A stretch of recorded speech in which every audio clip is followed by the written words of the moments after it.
ማህበራዊ ሚዲያ ላይ አንዲት ወጣት ኢትዮጵያዊት የጀርመን ተማሪ አንድ ነገር አጋራች። ከሚያስተምራቸው አንዱ መምህር በደንብ ካስረዳ በኋላ 3 ለሚሆኑ አፍሪካውያን ተማሪዎች ይበልጥ ሊያብራራላቸው ሲፈልግ ማብራሪያውን በፈረንሳይኛ ላርገው ወይስ በእንግሊዝኛ ብሎ ያስመርጣቸዋል። ይህም ማለት አፍሪካውያኑን ተማሪዎች ሀገራችሁን እንግሊዝ ነች ወይስ ፈረንሳይ ነች ቅኝ የገዛቸው የሚል ውስጣዊ ጥያቄ አለው። ከተማሪዎቹም አንዱ በፈረንሳይኛ ሌላው ደግሞ በእንግሊዝኛ ይሁንልኝ እያለ ይመርጣል።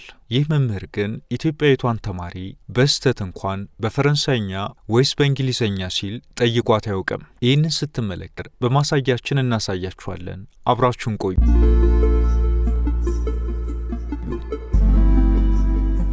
በ15ኛውና 16ኛው ክፍለ ዘመን ስፔንና ፖርቹጋል መርከቦቻቸው ላይ ተፈናመሪያ የአሁኗን አሜሪካን በቅኝ ግዛት ያዘች። ነገር ግን አሜሪካውያን በብዙ መስዋዕትነት ራሳቸውን ነፃ ለማውጣት ተፋለሙ፣ ነፃ ወጡ። 13 ግዛቶችም ተሰባስበው የአሁኗን አሜሪካን ፈጠሩ። ቀጥለውም ከዚህ በኋላ በእንግሊዝ እንደማይወከሉና ለአገሪቱም እንደማይገብሩ አወጁ። ጆርጅ ዋሽንግተን የተባሉ ሰውም የመጀመሪያ ፕሬዝዳንታቸው አድርገው መረጡ።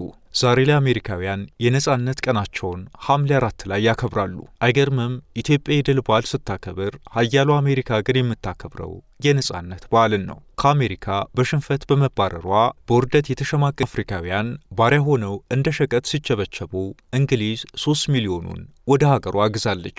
እንግሊዝ በባሪያዎች ነጻ ጉልበት ተጠቅማ ከሀገር ውስጥ እስከ ውጭ አገር ግዛቶቿ የጥጥ የትንባሆና የሸንኮራ እርሻዎቿን አለማች። ያለማችውንም ምርት ለዓለማችን የተለያዩ ሀገራት በመሸጥ ናጠጠች። ራሷንም ታላቋ ብሪታንያ ወይም ግሬት ብሪቴን ብላ ጠራች።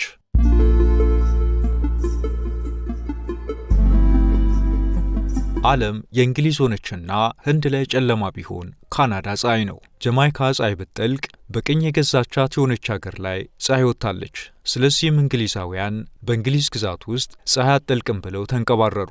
የእንግሊዝ ቀጣዩ ዓላማ የፈረደባት አፍሪካ ሆነች። እንግሊዝ ከሌሎች እንደ ፈረንሳይ ያሉ የአውሮፓ ሀገራት ጋር በመሆን ስክራምብል ፎር አፍሪካ ወይም አፍሪካን መጋራት በሚል መፈክር በእንግሊዝ ፊት አውራሪነት አውሮፓውያን አፍሪካን ተቀራመቷት።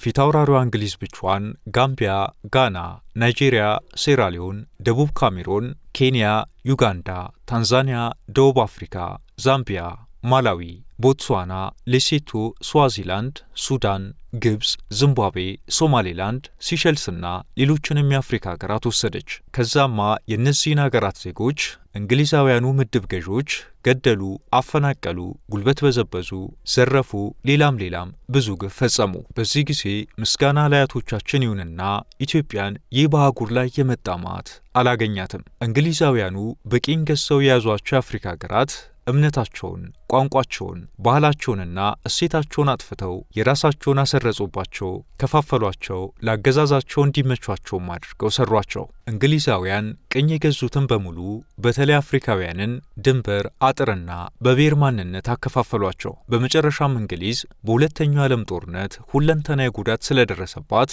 በኋላ አገሪቱ በቅኝ ግዛት የያዘቻቸውን እነዚህን ሁሉ አገራት መቆጣጠር አቃታት፣ አቅም አጣች።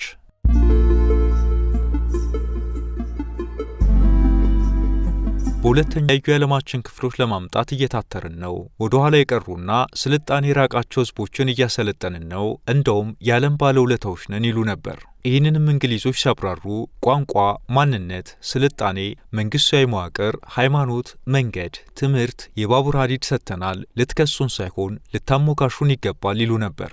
ለማንኛውም የእንግሊዝ ኢምፔሪያሊዝም ለ156 ዓመታት በቅኝ ግዛት የያዘቻትን ሆንግ ኮንግን እንደ አውሮፓ አቆጣጠር 1997 ላይ ለቻይና ስታስረክብ አበቃ።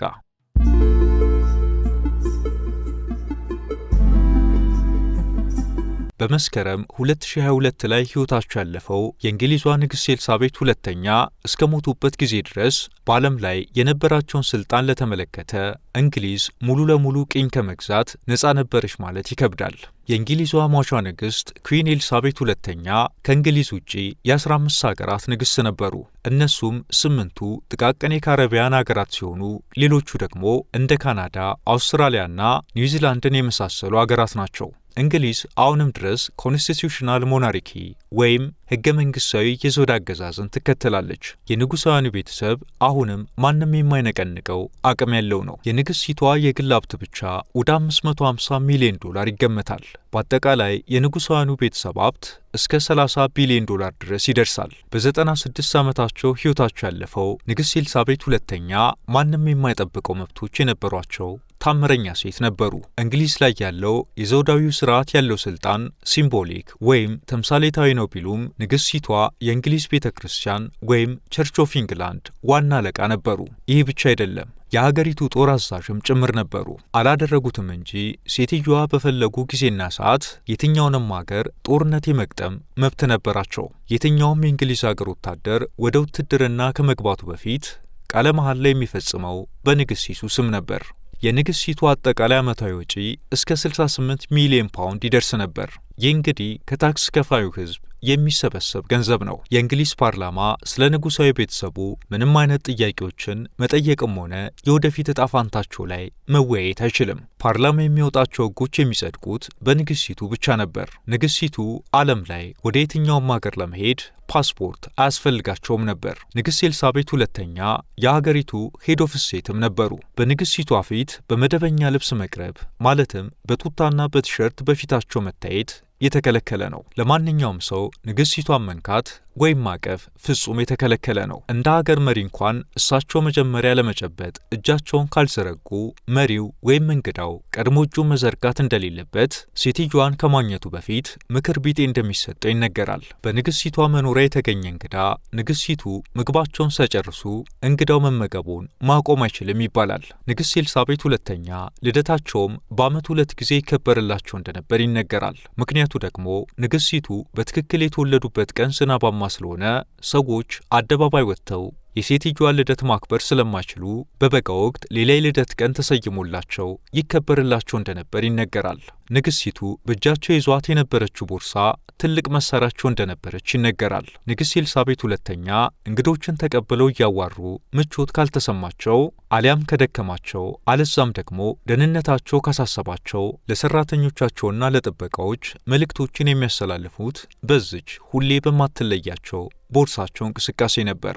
ይኖሩበት የነበረው ቤኪንግሃም ፓላስ ወይም የቤኪንግሃም ቤተ መንግሥት ውስጥ ለንግሥቷ ብቻ የተቀመጠላቸው ኤቲኤም ማሽን ነበራቸው። ሴትዮዋ መኪና በራሳቸው ሲያሽከረክሩ ባይታዩም ከፈለጉ ግን በሀገር እንግሊዝ መኪና ካለመንጃ ፍቃድ ማሽከርከር ሙሉ መብት የንግሥቲቷ ብቻ ነበር። ይህም ብቻ ሳይሆን ለንግሥት ኤልሳቤጥ የተቀመጠ የመኪና የፍጥነት ገደብ አልነበረም። ንግሥት ኤልሳቤጥ ሁለተኛ መኪና ቢነዱ ኖሮ የእንግሊዝ ትራፊክ ለየትኛውም የትራፊክ ጥሰታቸው የማስቆም መብት የለውም። መኪና ካለ ታርጋ ቁጥር የማሽከርከር መብትም ጭምር የነበራቸው ንግሥቲቷ ብቻ ነበሩ።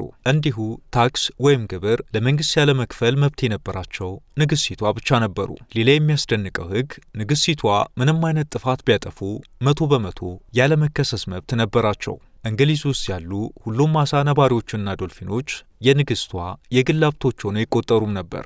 ምን እንደሚል ይፋ ባይሆንም ንግሥቷ በእጃቸው የጻፉት ደብዳቤ ጨረቃ ላይ የተቀመጠላቸው ሴት ናቸው።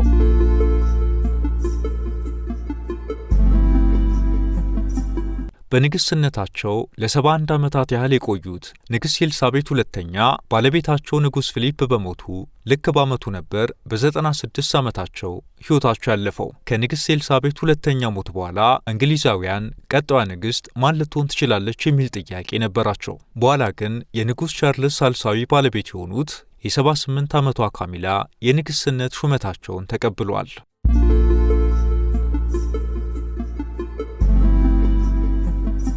ዓለምን ጠፍጥፋ የሰራችው እንግሊዝ በአንድ ወቅት ቅኝ የያዘቻቸው ሀገራት በአካል ብትለቃቸውም በመንፈስ ግን ከፍተኛ ተጽዕኖ አሳድራ ሄዳለች።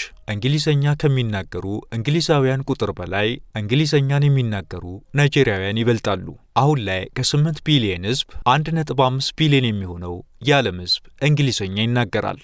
አሁን ላይ የእንግሊዘኛ ቋንቋ መናገር የሥራ ቅጥር መስፈርት ነው፣ የትምህርት መስጫ መሳሪያ ነው፣ የብዙ ሀገራት ብሔራዊ ቋንቋ ነው። ለብዙ ሰዎች ደግሞ እንግሊዘኛን መናገር የመሰልጠን የማወቅና ተሽሎ የመገኘት መገለጫ ነው። እግር ኳሳቸው